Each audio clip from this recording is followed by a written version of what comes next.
6월 말부터 7월 초까지 내리던 장마하고 좀 원인이 조금 다릅니다. 기후 위기의 현상이 뭐냐면 극단적으로 중간이 없는 날씨. 기후 위기가 닥쳐오면서 더 예측하기 어려운 것도 있는 것 같아요. 재난 재해에 대비하는 생각 자체가 좀 달라져야 될 필요가 있을 것 같아요. 탄소 배출을 계속하면 2100년까지 이러면 폭우 강우량이 70% 늘어난다고 해요. 에너지 사용량을 극단적으로 줄이지 않으면 안 되겠다. 더 정확하고 깊게 동아일보 기자에게 묻고 답하다. 중립기어 안테나 준비 시작하겠습니다. 저희 아까 말씀드린 대로 이제 김예윤 기자하고 이원주 기자 나오셨습니다. 안녕하세요. 김예윤 기자는 오늘 첫 출연이시죠? 네. 네, 많이 긴장하셨다고 아까 저한테 이렇게 긴장감을 토로하시던데 좀 어떠신가요? 약간 어제까지만 해도 좀 아니야 재밌겠다라고 생각을 했어요. 또 선배도 이제 원래 알던 분이고 해가지고 그렇죠. 편한 마음이었는데 근데 막상 또 이렇게 막 촬영하고 이런 거 보니까 살짝 긴장돼 좀 떨리네 싶은 마음이에요. 근데 저희 이제 사전 미팅할 때 보니까 너무 이렇게 이런저런 설명을 잘 해주셔가지고 오늘도 잘 해주시지 않을까 생각이 듭니다. 이원주 기자는 어제까지 쉬셨잖아요. 네. 이거 어떻게 좀 준비 잘 해오셨나요? 쉴 때 일을 시키고 그랬어요. 그래서 어제 막 밤에 이렇게 자료도 막 찾아서 저희한테 보내주시고 이래서 저희는 굉장히 든든한 우리 날씨 박사. 네. 오늘 이제 저희가 준비한 내용이 이제 날씨에 대한 내용입니다. 이게 사실은 이렇게 웃으면서 얘기하기는 사실 조금 조심스러운 내용인데요. 오늘 서울 같은 경우 뭐 폭염 경보가 이렇게 내려지고 그런데 또 주말에는 비가 온다. 그래서 이제 날씨가 이제 오락가락하고 있습니다. 이제 또 그리고 또 얼마 바로 직전이지만 이제 큰 수해 피해를 일으킨 비가 오기도 했었고 이래서 좀 도대체 이 날씨 왜 이러나 8월에는 어떤 날씨가 좀 이렇게 진행이 될까 이런 얘기들 좀 조목조목 살펴보도록 하겠습니다. 네, 중립기어 안테나 시작하도록 하겠습니다. 며칠 전까지 이제 비가 굉장히 많이 내렸습니다. 이제 지금까지 생긴 비 피해 상황을 좀 한번 좀 짧게 좀 종합을 해볼 수 있을까요?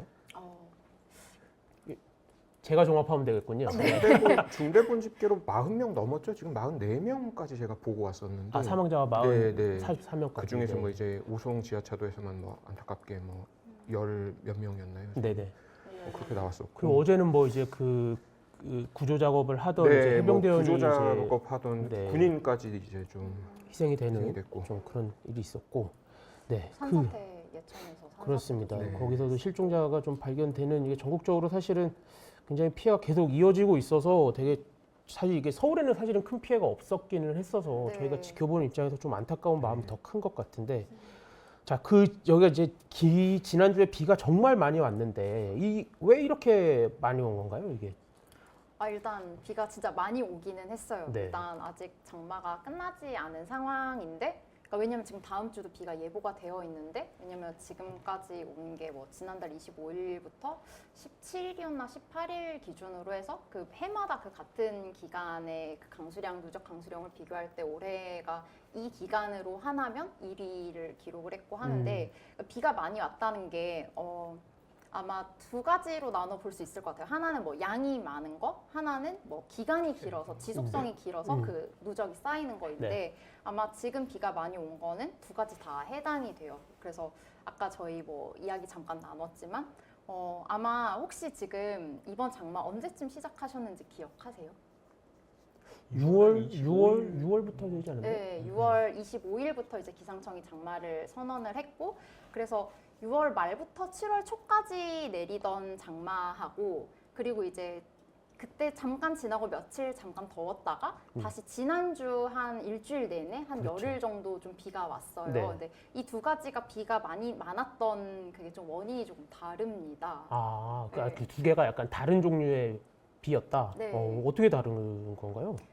이게 그 지난달 말부터 이달 초까지는 혹시 뭐 저희 본부에서는 그 홍길동 장마라는 표현을 홍길동 썼어요. 장마. 네. 홍길동 장마 혹은 뭐 다른 이제 타사에서도 도깨비 장마나 뭐 많이 또 쓰는 말이 게릴라성 호우 장마라는 말을 많이 쓰고 있는데 이거를 이제 이유를 설명을 하려면은 하나 일단 설명을 먼저 깔고 들어갈 게 있을 것 같은데 지금 6월 말 장마나 현재 장마나 똑같이 보이는 거는 북태평양 고기압, 우리나라 지금 남동쪽에 CG로 나오고 있는 왼쪽이죠? 네.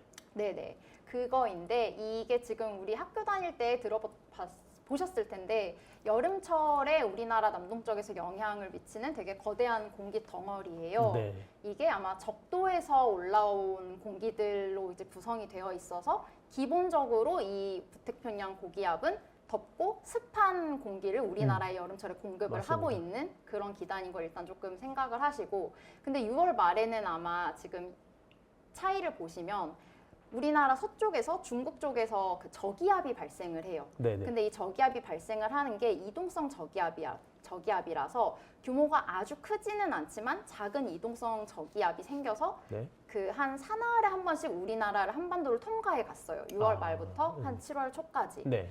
그래서 이게 통과를 할 때마다 그 뭐라고 해야 되죠? 이것 때문에 비가 많이 왔다라는 거거든요. 일단은. 그러니까 저 왼쪽에 있는 요 저기압이 오른쪽으로 이렇게 지나가면서 네. 그게 비를 발생시키는 건가요? 네. 그러니까 장마 기간에는 언제부턴가 이제 기상청이 어떻게 발표를 하냐면 네. 그게 장마 전선 때문에 오는 비가 아니더라도 장마 기간에 오는 비는 장마비라고 얘기를 해요. 왜냐하면 이게 뭐 때문에 오는 비다, 이것 때문에 오는 비다라고 얘기하면 더 헷갈리잖아요. 네. 그러니까 이제 그냥 장마비라고 얘기하는데 엄밀히 얘기하면 장마 전선 때문에 온 비는 아니고 네. 위쪽으로 저기압이 지나가면 뭐 저기압 지나가면 왜 우리 막 비 온다고 하잖아요. 그러면서 이제 그게 뭐 장마 전선을 조금 끌어당겨서 비가 좀 더 많이 오고 뭐 이런 현상이 좀 생기거든요. 그렇게 왔던 비가 이제 6월 말에서 7월 초까지. 네, 네. 지금 방금 이원주 선배가 말씀하신 거랑 거의 비슷한 내용인데 이제 이 저기압이 우리나라 서쪽에서 발생을 해서 동쪽으로 이동을 하면서 이 저기압은 바람 방향이 안에서 그 반시계 방향으로 돌아요. 뭐 3시, 6시, 9시 이렇게 반시계 방향으로 돌다 보니까 이 저기압이 빠르게 이동을 하면서 이 남쪽에 있는 그 따뜻하고 습한 공기를 그 반시계를 이렇게 휙 끌어올려요. 그래서 남부지방 제주 쪽에서 비가 오다가 갑자기 확 다음 날 혹은 뭐 오후에 중부지방에 비가 오기도 하고 그런데 이 저기압이 이동을 하면서 그 우리나라가 이제는 저기압의 그 서쪽에 있게 되니까 처음에 서쪽에서 들어올 때는 우리가 동쪽이죠. 근데 이제 이 저기압이 동쪽으로 움직이면 우리는 서쪽으로 있게 되면서 네. 확 비구름을 남쪽에서 위로 끌어올려서 비가 오기도 오다가, 하다가 네. 또 갑자기 그 차고 건조한 공기가 이쪽 방향으로 휙 내려오기도 해요. 네. 그러면서 갑자기 되게 국지성으로 확 쏟아 부은 다음에 네. 확 멈추고 그리고 그 자리를 그 건조한 공기가 자리를 잡으면서 다시 이제 여름이니까 햇빛이 쏟아지면서 폭우랑 폭염이 반복되는 그런 형상이 되는 거예요. 요약을 하면 저 이렇게 빨간색 그라데이션 돼 있는 요 저기압이 반시계 방향으로 뺑뺑뺑 돌면서 한반도를 통과하는데 네. 들어가면서 북태평양 고기압을 이렇게 들어 올릴 때는 비가 오다가 네네. 어느 정도 지나가서 이렇게 해서 오히려 저기압을 끌어내릴 때는 날이 그냥 갑자기 갠다. 그런 네. 식으로 이해하면 되는 거죠? 네. 이해 잘했죠? 아주 예, 아주 예. 훌륭하게 요약을 해주셔서 요약 마음이 잘했습니다. 편해졌습니다. 자, 그렇다고 하면 지금 현재 장마는 그럼 약간 비슷한 것 같기도 한데 어떤 식으로 약간 다른 걸까요? 이게 그 아까 전에 원주 선배가 좀 약간 힌트를 주셨어요. 이게 예전에는 우리 기상청에서 장마전선이라는 말을 많이 썼는데 네. 이게 장마전선이 우리가 기본적으로 생각하는 예전 기존의 장마 개념은 그 밑에 있는 북태평양 고기압, 그 따뜻하고 습한 공기하고 위에 있는 그 다른 고기압 좀 성질이 달라요. 아무래도 그 북태평양 고기압은 바다에서 따뜻한 남쪽 바다니까 따뜻하고 습한데 네. 이거는 중국이나 러시아 쪽에서 발생하는 고기압은 당연히 우리 중국이나 러시아 북쪽은 차갑고 건조하니까. 건조하잖아요. 네. 그래서 성질이 다른 그 기단끼리 만나면서 네. 여기서 약간 세력 싸움을 하고 네. 그 중간에 전선이 생겨요. 우리 네. 말 그대로 전쟁할 때 그 전선처럼. 네, 네. 근데 이걸 예전에는 장마전선이라고 표현을 했는데 네. 지금은 이제 이 장마라는 기간이 이제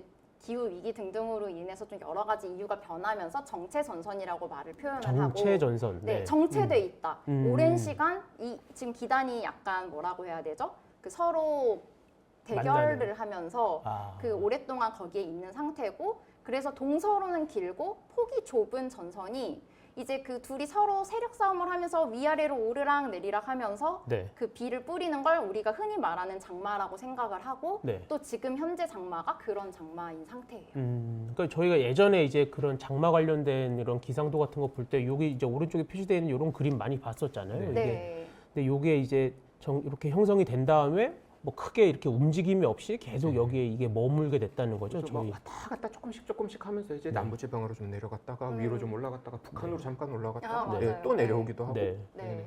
근데 이번 같은 경우는 진짜 그 중부지방에만 계속 며칠을 거의 머물면서 그게 폭우를 내렸는데 그거는 왜 그런 건가요? 최근 들어서 좀 이렇게 심해진 상황인데 그 요번에 비가 온 그 구역들을 좀 보면 네. 저희 그 강수량으로 좀 볼게요. 그러니까 그 14일, 15일 이틀간, 그러니까 지난 금요일, 토요일 이틀간입니다. 네. 그 이틀간 내린 비가 세종에 466mm, 군산에 443mm, 청주 427, 보령 407, 뭐 아. 충북, 제천, 보은 이런 데 전부 300이 넘었어요. 네, 네. 우리나라 1년 강수량이 1,400, 1,500 된다고 하는데 세 달치 내릴 비가 네, 한 번에 한꺼번에 내렸다. 그냥 이틀 만에 다 쏟아부은 거예요. 그런데 같은 기간에 제주에 0.4mm, 전남 고흥에 8.4mm, 속초에 10.9mm, 백령도 비 안 왔습니다. 서울에 뭐 조금 많이 와서 70몇 밀리 내리긴 했는데 하루에 그렇게 내렸고 그 세종에 비 많이 왔을 때는 좀 덜 내렸어요, 오히려. 이게 그러면 우리나라 위에서 밑까지 다 해봤자 뭐 중부지방, 남부지방 다 해봤자 한 400km 되는 건데 정말 비가 많이 오는 구역은 되게 좁은 거예요. 그러니까 위아래에서 너무 이 센 그 찬 공기, 뜨거운 공기가 꽉꽉 누르고 있다 보니까 장마전선이 압축돼가지고 재수 없게 그 우리 동네에 비구름이 걸쳐 있으면 거기 이제 호우 나는 거고, 네네. 아니면 비 안 오는 거고 뭐 이런 상황이 되게 자주 반복되고 있어요. 최근 들어서. 네.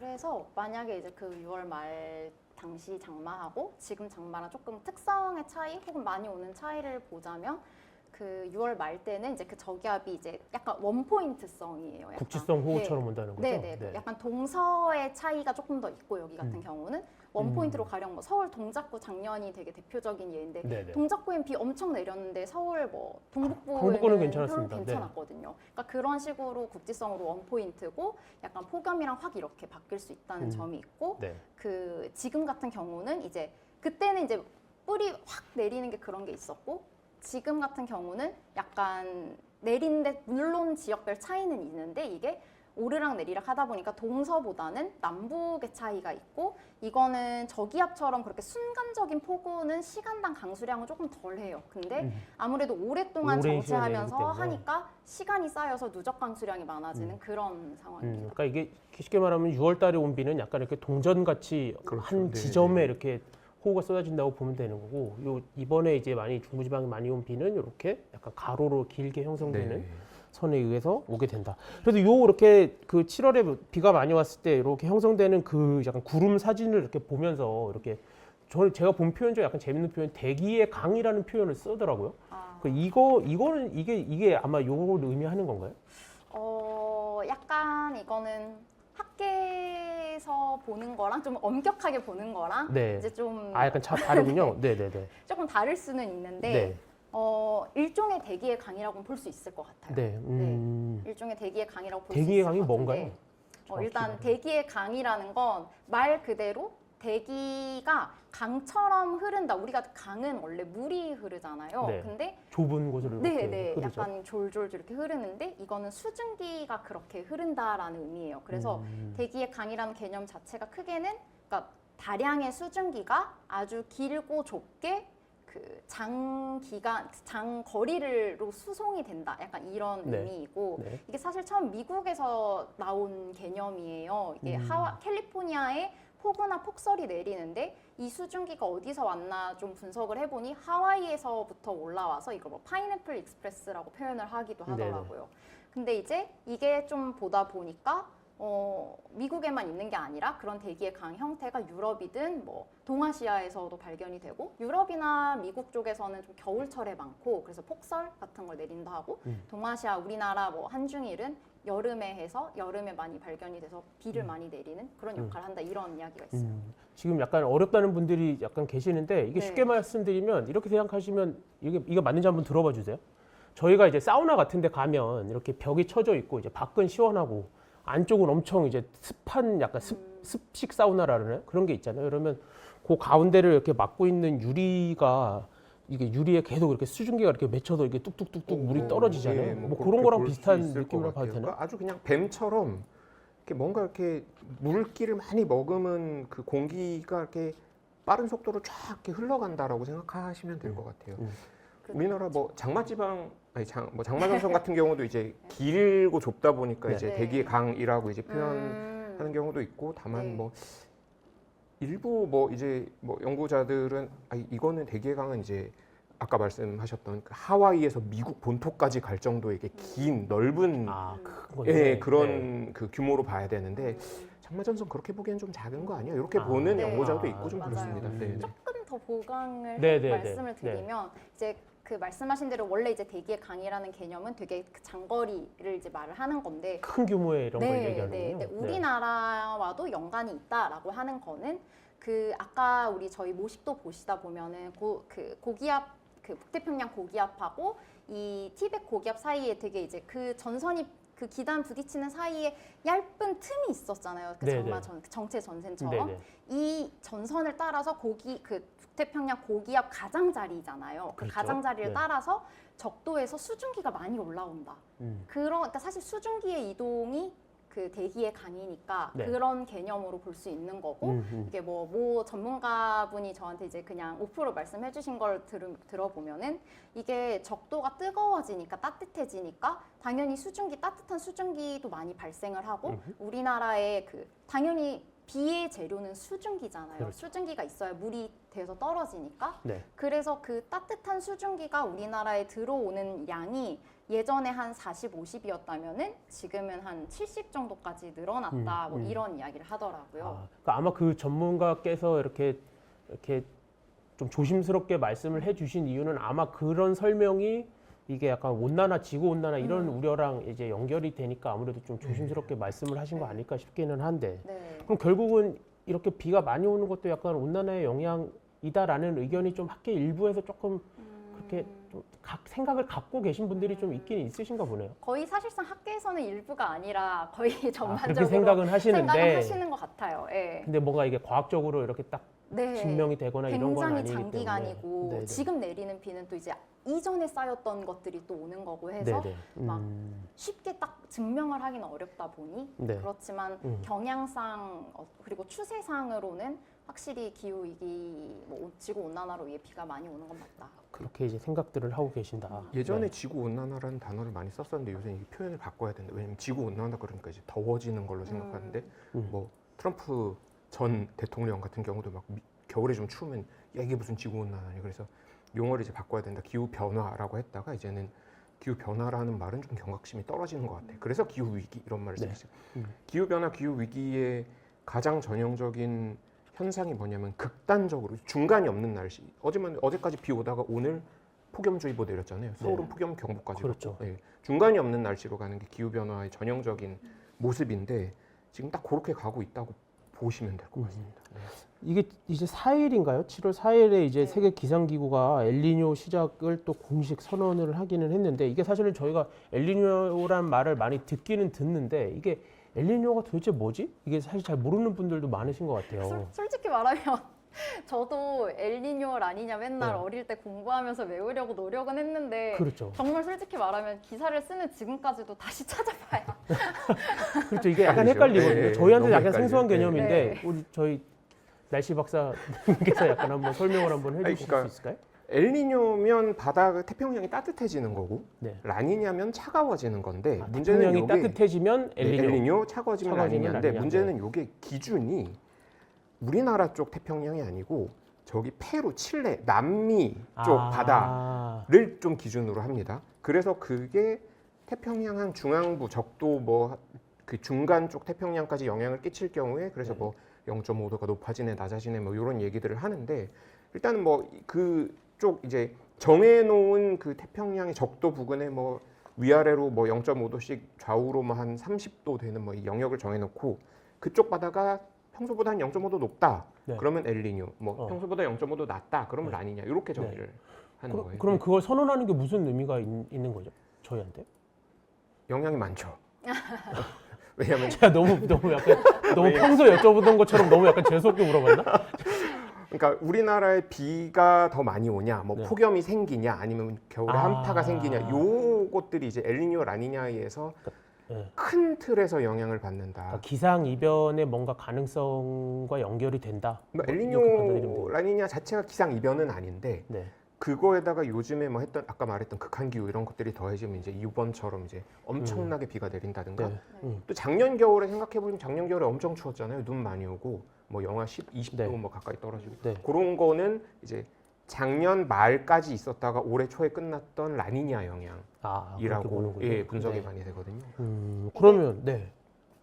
이제 이제 방금 그냥 너무 째려보나요? 네. 선배가 이제 엘니뇨 이렇게 네, 세계 네. 기상 기구에서 선언한 게 무슨 의미냐, 네. 우리랑 무슨 상관 이렇게 네. 말씀을 하셔서 이제 막 원주 선배가 설명을 해주셨는데 네, 네. 이제 약간 덧붙여 이제 조금 말씀을 드리면 사실상 우리랑도 연관이 있고 사실 세계 기상 기구가 선언을 한 거는 우리뿐만 아니라 세계 기상에 영향이 있는 거니까 그 약간 보통 이게 그 아까 설명해 주셨던 대로 이게 동태평양이 이제 섭씨 뭐 0.2도 이상 이렇게 그러니까 동태평양이 좀 해수 온도가 올라가면은 이게 바닷물 엄청난 많은 양의 바닷물이 따뜻해지니까 지구 온도 자체가 섭씨 한 0.2도 정도 올라간대요.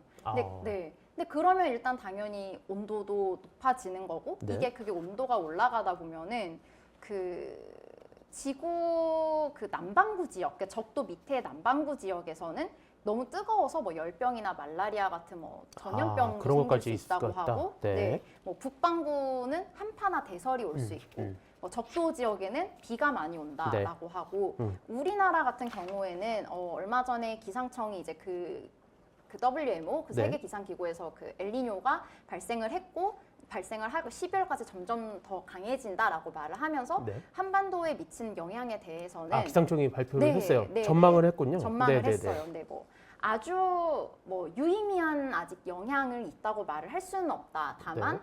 경향이나 추세적으로는 한반도 남부 지역에 비를 좀 많이 뿌릴 수는 있다라고 이야기를 했습니다. 남부 지역에 네. 네. 유의미한 영향이라고 할 수는 없지만 경향이나 추세를 보면 네, 남부 말장난이죠. 지방에 뭐 이렇게 조심스러운 건 네. 사실은 뭐 이해는 돼요. 기상청이 항상 이제. 좀 이렇게 뭔가 조심스럽고 보수적으로 얘기를 네, 하기 때문에 맞아요. 그러니까 이게 어렵죠. 당장 기상청은 오늘 내일 이거의 날씨를 정확한 인과관계를 좀 해야 되는 것 같고 이제 학계만큼 막 좀 그렇죠. 그렇게 네, 이거는 사실 이제 연구와 어떤 좀 그- 검증이 돼야 되는 그런 영역들이 있어서 이거를 또 뭐 섣불리 딱 얘기하기는 어렵지만 추세를 보면 약간 한반도 남부 지역에 비가 좀 많이 올 것으로 좀 예상이 된다. 그래서 이제 보면 이제 궁금한 건 결국은 날씨예요. 지금 이제 또 주말부터 해서 이제 전국에 또 비가 온다라는 이야기가 예보가 되고 있어서 자 이게 좀 어떻습니까? 이제 얼마나 좀 비가 더 올 걸로 좀 전망을 하고 있나요? 뭐 얼마나 더 온다라고 말을 하기에는 사실 아직 그 예상 강수량이 나오지 않았어요. 네. 근데 다만 말을 하기로는 일단 내일까지는 폭염이고 주말에 이제 토요일 오전에 그 제주 남부 지역부터 비가 오기 시작을 하는데 네. 아마 중국 그 서쪽에서 여기서 새로운 정체전선이 발생을 해서 활성화가 되면서 영향을 미칠 거다라고 하고 있고 네. 저기압도 같이 발생을 할 수 있다. 둘 다 가능하다. 네네. 저기압이 만약 발생을 같이 하면 강도나 좀 더 강해질 수 있고 네. 또 이제 저기압 발생은 아직은 사실 모를 일이기는 한데 이런 네. 상황이고 어쨌든 기상청에서는 오늘 기준으로는 이제 토요일 오후부터 전국, 그다음에 일요일, 월요일까지는 전국에 비가 내리고 사실상 27일, 26일, 27일 수요일, 목요일까지는 지역에 따라서 비가 올 확률을 거의 한 7, 80%로는 보고 있어요. 지역에 따라. 그렇군요. 지금 비가 안 오고 있잖아요. 네네. 전국에 폭염주의보 내리고 비가 네. 안 오는 이유가 이제 장마전선이 밑으로 내려간 것도 있고 아까 김윤 기자가 그 수증기가 북태평양 고기압 가장자리를 따라서 계속 올라온다 그랬는데 지금 그 북태평양 고기압이 중국 대륙까지 좀 좌우로 길게 뻗었어요. 이렇게 네. 되면 어떻게 되냐면 수증기가 올라오는 통로가 막힙니다. 네. 그래서 비가 좀 이제 좀 덜 오는 것도 좀 있고 한데 요 것들이 좀 어떻게 다시 그 통로가 열리느냐 아니면 계속 막혀 있느냐 이런 거에 그거에 따라 따라서 가변 강수량이 정도군요. 굉장히 많이 바뀔 수 있기 네. 때문에 지금 로가온님께서 기상청 예보는 언제 확인해야 제일 정확할까요? 저는 전날 밤에 확인해도 달라지던데요. 이렇게 하시는데 개인적인 약간 체감상. 체감상. 전 당일 아침. 당일아침 전날 그쵸. 사실 이번에 장마철 장마 기사를 쓰면서 하루에도 한 두세 번씩 사실 네. 예보가 바뀌더라고요. 근데 특히나 이런 때는 중요하니까 그 기상청에서도 예보 바뀌었다고 문자를 한 2번이나 밤에 보내준 적이 있어요. 예상 아. 강수량 낮아지는 쪽으로. 아, 그래서 사실 장마철 기간에 특히나 이런 여름 기간에는 기상청에서도 공식적으로 말을 했어요. 사실 이렇게 이런 이동성 저기압이 발생을 하거나 이런 경우에는 기상청이 지금 쓰고 있는 슈퍼컴퓨터 모델이 3가지가 있어요. 한국에서 개발한 것도 있고 이제 유럽이나 다른 데서 수입해온 모델 3가지가 있는데 사실 지난주였나 지지난주에 어떤 강우의 경우에는 이 3가지 모델을 다 전부 다 이 기계들은 다 맞추는데 실패했대요. 대신 그 예보관들이 그냥 실시간으로 구름이 어떻게 오고 있는지 현황을 분석을 해서 네. 그냥 수시 예보를 했다는 거예요. 그래서 비 오기 한 2-3시간 전에 어디 지역에 폭우 옵니다라고 네. 한 거라서 사실은 지금 시청자분께 설명은 수시로 한 2-3시간 한 번씩 보시라. 특히 이 철에는 약간 이렇게 말씀을 드려야 그러니까 될 것 같습니다. 일단 우산 챙기셔야 되고 네. 나가기 전에 무조건 한번 보실 필요는 있을 것 같아요. 저도 사실은 이렇게 보고 있으면 2시간 전에 봤는데 아까는 비 50mm 온다 그랬다가 네. 지금 봤더니 좀 줄었네 싶었는데 조금 있다가 다시 보면 또 이만큼 늘어있고 뭐 이런 적이 되게 많아서 이걸 어디까지 좀 이렇게 보고 나가야 되나 이 생각을 좀 많이 했었는데 작년에 혹시 기억하실지 모르겠는데 작년에 무슨 뉴스 있었냐면 서울 어디에 영등포인가 어디에 한 뭐 이렇게 뭐라 그래야 되나 이렇게 뭐 자동차 바퀴 정도 크기 되는 그 동그란 면적 거기에만 비가 쏟아졌다고 이게 맞아요. 예, 네. 누가 이렇게 시청자가 핸드폰으로 찍어갖고 이제 방송사에 제보한 게 뉴스가 나간 적이 있었어요. 네. 그러니까 그거 어떻게 예보하겠어요? 그렇죠. 그쵸. 그렇죠. 예. 그러니까 물론 이제 뭐 예보 정도도 좀 더 높아지고 이러면 좋겠지만 어쩔 수 없는 부분도 조금 있는 것 같아서. 네, 네. 뭐 이거 제가 또 이제 데이터 쪽 좀 이렇게 많이 자료를 네. 찾아보니까 그 있잖아요. 예전에 그 알파고를 만들었던 네, 네.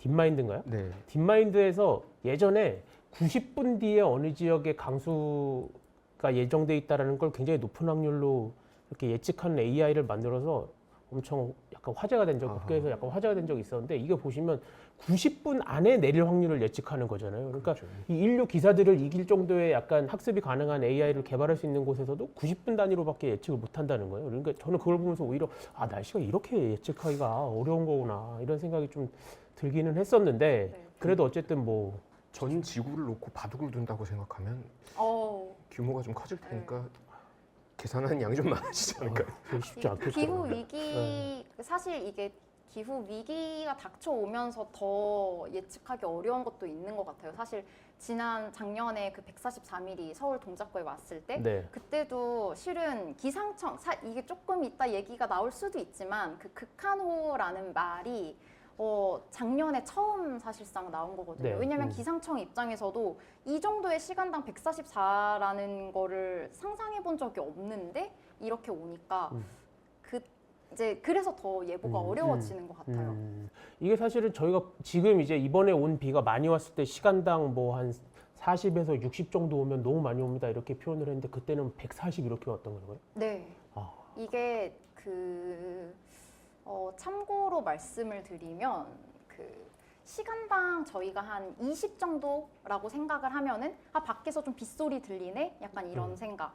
한 시간당 30이라고 생각을 하면은 우산을 써도 다 젖고 소용없이 비가 오고 그다음에 그 차 와이퍼 이렇게 해도 별로 소용이 없는 정도. 그다음에 시간당 한 40에서 50 정도가 되면은 일단 시간당 30부터는 기상청에서는 매우 거센 비로 표현을 하고 40-50이 됐을 때는 약간 자동차 브레이크 잡아도 운전이 좀 어려운 상황. 네, 근데 이제 70부터는 거의 일본 기상청에서 표현하기로는 비가 너무 많이 와서 양동이로 퍼붓는 것처럼 오니까 좀 생명의 위협이나 공포를 느낀다고 했는데 네. 그 작년에 144는 그러니까 극한호우라는 말이 나왔다고 할 수 있죠. 작년에 저희 사무실에 있을 때 광화문에 한 50 정도 그때 이제 나왔던 비가 있었는데 그렇게 되면 어떻게 되냐면 이렇게 비 올 때 이렇게 막 이렇게 물결 치는 것 같은 게 좀 보입니다. 이렇게. 비의 물결이 이렇게 빗물이 이렇게 뭐라 그래야 되나 이게 말로 표현하기 좀 어려운데 이렇게 색깔이 달라요. 약간. 커튼처럼 이렇게 네네 보이잖아요. 컬럭컬럭하는 느낌이 좀 나요. 네. 이게 뭐 퍼해서 일단 전혀 보이지도 무슨 얘기인지 공감하지 못하겠다는 표정들인데. 그러니까 이게 사실은 오늘 이제 저희가 이제 또 기사를 쓰기도 썼지만 이게 과거에 저희가 보통 표현할 때 뭐 100년 만에 뭐 어떤 상황 뭐 이런 식으로 표현을 많이 하는데 그런 이제 과거 100년 기준으로 저희가 만들었던 어떤 매뉴얼이라든지 뭐 그런 약간 대비 기준 이런 거를 이제 더 이상 그거에 기대서는 안 된다. 전면 재정비해야 된다. 뭐 이런 의견들도 많이 있는 것 같은데 그런 의견도 좀 들어보셨나요? 네.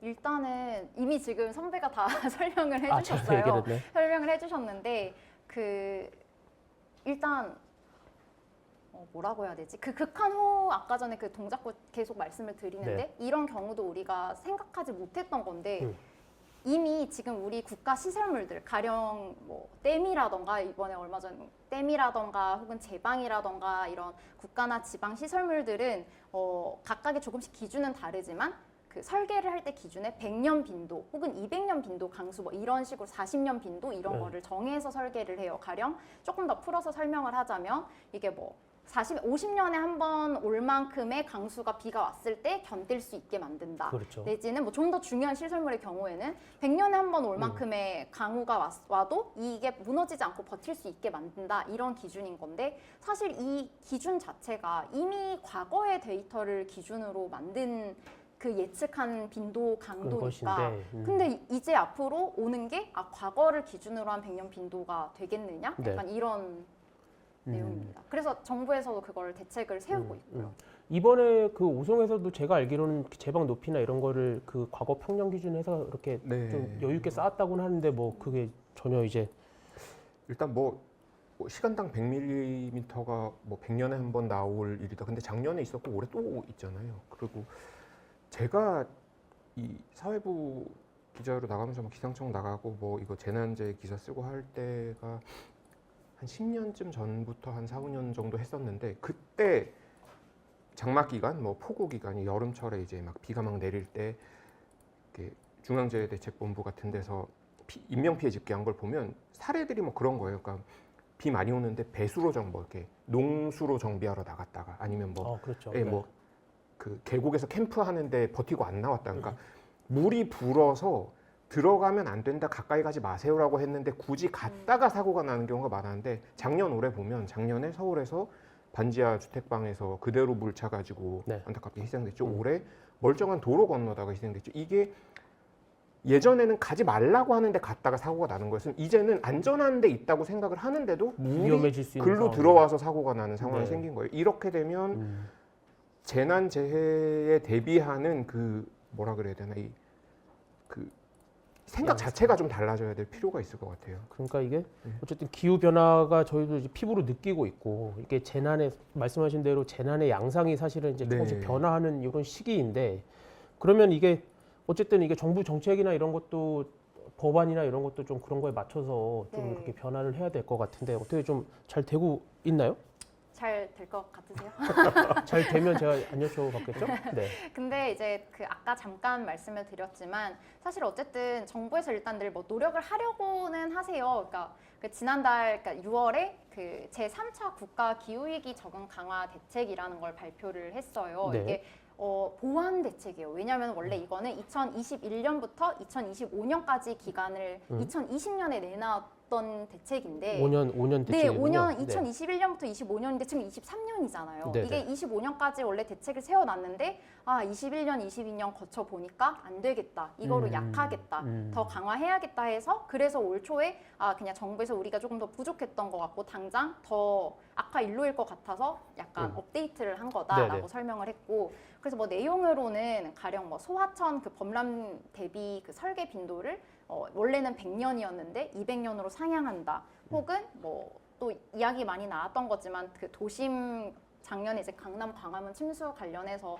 그 도심의 대심도 터널 지하 방수로 그게 그때 나온 지하에다가 얘기군요. 지하에다가 이렇게 터널 같은 걸 뚫어서 하천 옆에 뚫어서 빗물이 많이 흐를 때 옆으로 좀 빠져나가서 땅속으로 흐를 수 있게 한다라는 그런 설계 이런 방법을 내놨었고 그리고 뭐 조금 더 장기적인 부분으로는 하나는 폭염이나 가뭄 이런 기후 위험 지도를 만들겠다라고 했어요. 기후 위험 지도. 내가 사는 동네에 비가 많이 오는지 혹은 폭염주의보가 있는지 이런 네. 것들을 좀 통합해서 만들겠다고 했고 그리고 그 아까 지금 이현주 선배가 그 반지하 이야기도 하셨는데 네네. 이렇게 뭐 반지하 대책도. 네, 뭐 여성, 노인 혹은 뭐 주거 형태, 뭐 성별이나 나이 등등에 따라서 이런 기후 위기에 좀 더 취약한 사실 지금 우리가 생각하는 사회의 취약 계층이 기후 위기가 닥쳤을 때도 더 취약하겠죠. 취약하게 네. 되는 거라서 음. 그 실태 조사하고 뭐 앞으로의 그 지원을 하는데 근거 방안을 만들겠다라고 네. 발표를 했습니다. 그 발표만 한 상황인 거네요. 그렇죠.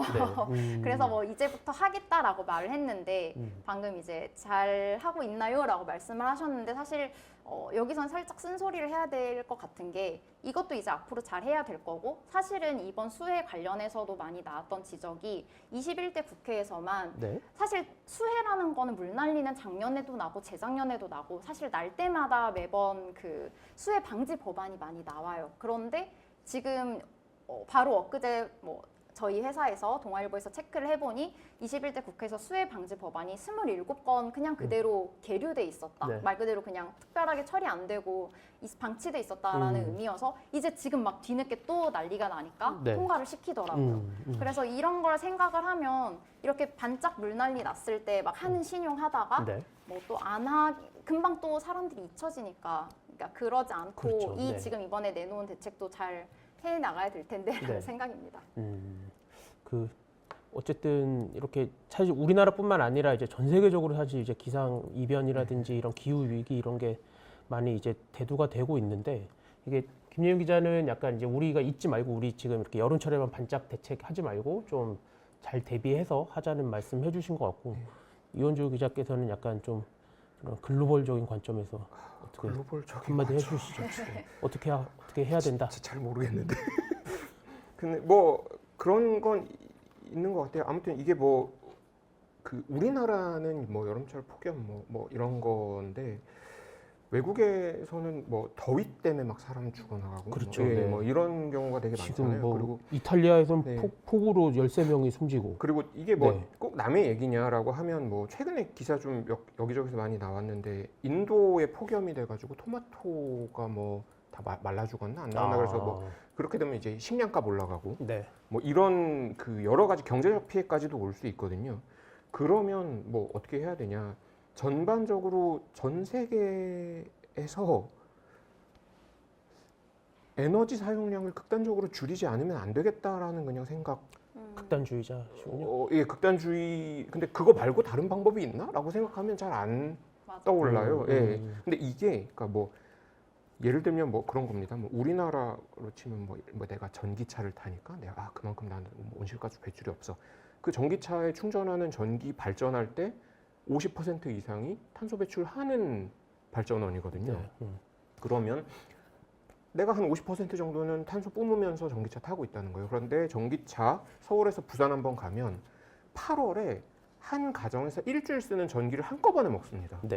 예, 그러니까 일주일에 한 번 전기차를 충전해서 탄다라고 하면 한 달치 가정에서 쓰는 전기랑 똑같은 에너지를 먹는 거거든요. 그러니까 이게 그러니까 뭐 대체를 해서 쓴다라는 걸로 줄이기는 이제 좀 늦은 것 같고 어떻게든 극단적으로 줄여야 할 수밖에 없는 상황이 온 것 같다는 생각이 좀 들어요.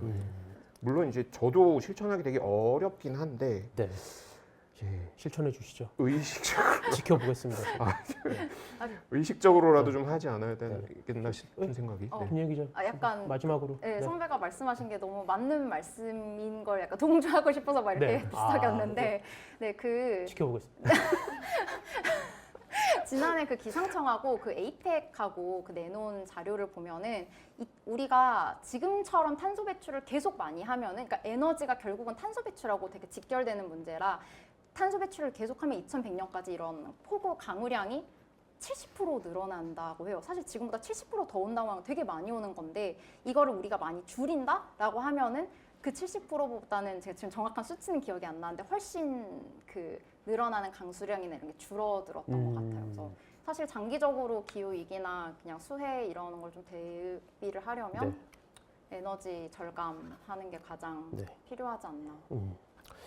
이게 커뮤니티에서 이제 기후위기 관련해서 많이 나오는 얘기가 이제 동아리 과제설이잖아요. 이게 동아리 과제를 준비하면 약간 너가 하겠지, 제가 하겠지 약간 이렇게 미루다가 결국 예, 그 딱 과제가 그건 것 같아요. 네, 코앞에 네. 닥쳤을 예, 예. 때는 손 쓰지 못하는 상황에 네. 간다. 이런 얘기가 있는데 뭐 그런 일이 없도록 네, 전 세계적인 전 지구적인 관심이 필요한 것 같습니다. 좀 뻔한 소리 같지만 어쨌든 저희가 관심을 가지는 게 가장 중요한 것 같고요.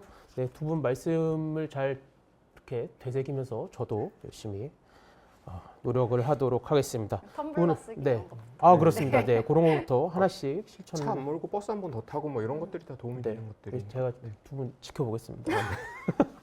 네, 오늘 예, 와 이게 2부도 시간이 참 짧네요. 네, 두 분 말씀 여기까지 들어보고 뭐 혹시 김예윤 기자 나와주셨는데 뭐 마지막으로 좀 이렇게 출입처에 당부하시고 싶은 말씀이라도 있으시면 오늘 기자의 눈도 쓰셨던데. 약간 생각보다 처음에 긴장한 거에 비해서 되게 준비해주신 분들하고 선배들이 다 편하게 말씀해주셔서 저는 그냥 조금 더 편하게 할 수 있었던 것 같아서 감사하고 약간 교과서적인 이야기 그냥 오늘 기후 위기 이야기했으니 교과서적인 이야기를 하나 하면은 아까 뭐 텀블러라던가 뭐 자동차 한 번 덜 타고 버스 타기 내지는 지금 환경부랑 환경공단에서 그 녹색 생활 실천이라는 탄소 포인트제를 운영을 하고 있어요. 그래서 그거 사실 그 스타벅스에서 이러면 안 되나? 그 카페에서 일회용 컵 하나 받을 때 그냥 그거 대신 텀블러에 받으면 약간 포인트 돈도 적립이 되거든요. 오. 그래서 제가 얼마 전에 인터뷰한 20, 30대 여성분들 혹은 뭐 이렇게 젊은 분들이 그냥 돈도 받고 그냥 환경 친환경도 되고 뭐 날씨 기후 위기에도 대응할 수 있으니 일석이조라고 생각합니다라고 말을 하더라고요. 그래서 이 탄소 중립 녹색 포인트제 한번 그냥 추천드리면서 갑자기? 끝내보겠습니다. 환경부 관계자분들 보고 계신가요? 네. 저희가 이렇게 환경부로, 네. 환경을 아낍니다. 네. 알겠습니다. 김예윤 기자는 기회 되면 또 뵙는 걸로 하고요. 네. 저희 중립기어 2부는 여기까지 하겠습니다. 두 분 오늘 나와주셔서 감사드리고 저희는 다음 주 목요일 오전 10시에 또 찾아뵙도록 하겠습니다.